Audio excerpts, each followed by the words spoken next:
We've been following the Volkswagen Polo Cup since its inception last year, and since then, you've seen those little polos flying around tracks pretty often. But have you ever wondered about the backstory? How does a stock polo become that little speed demon? Abhishek Singh hopped over to the headquarters of Volkswagen Motorsport in Chakan near Pune to find out just that. Now, for most race car drivers, things tend to end once they reach the pit lane and head off to pose with those giant oversized checks. But there's a lot more to racing than that, and so for your knowledge and enlightenment, here's what happens when the flashlights stop popping and everyone goes home. A couple of weeks back, you saw us racing Polo Cup cars, but how does a garden variety Volkswagen Polo turn into a souped-up track tool that burns rubber at the Polo Cup?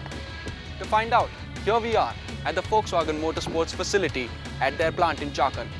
Let's get inside and see for ourselves. The VW Motorsport team spends an additional 2 days at the track after every race, driving all 25 cars, assessing damage, making notes, mostly on chassis dynamics, as these really can't be measured just through visual inspection. Notes taken, the cars are sent back to Chakan near Pune, home of VW Motorsports in India. After the car comes from the racetrack to us, we first put the car on the ramp. So just make a quick check of the car, what the damages happened, as in body damages or underbody damages. We have also made a standard PDI sheet that looks like this, in which we basically have put all the checks or the important checks that we have to do, as in wheel alignment, ride height, torque list, and bumper, or the mechanical check and the electrical check that we have to do. Once here, the technicians are on a tight schedule to put them back together and get them ready before the next race. This is the best time to take a closer look at the differences between a race spec Polo and the one standing in your garage.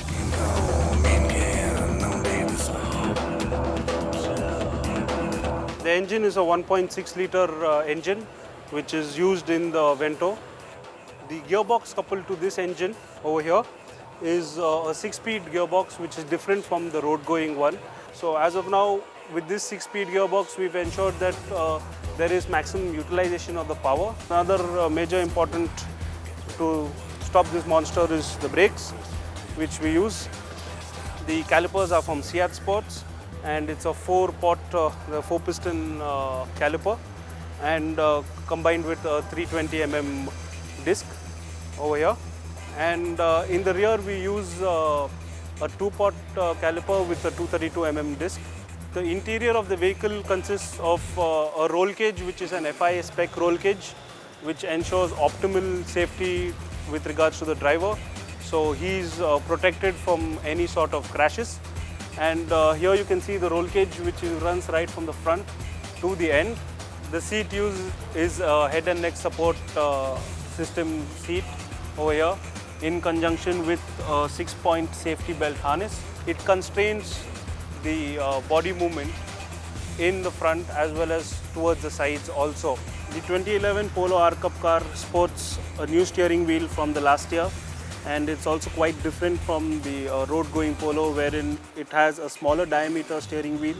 It gives a much more feel, because basic senses from his hand, he's going to come to know at this amount of speed if I'm going to give this much input.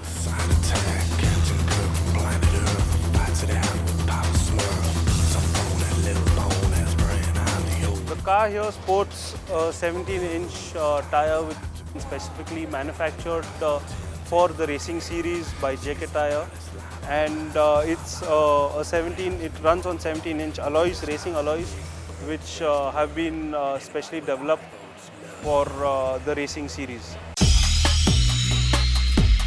So if you've seen them on TV or in action and were wondering how and why the race polos made your already peppy Polo look like a sloth on 4 wheels, now you're a little wiser about the tech that goes into this car.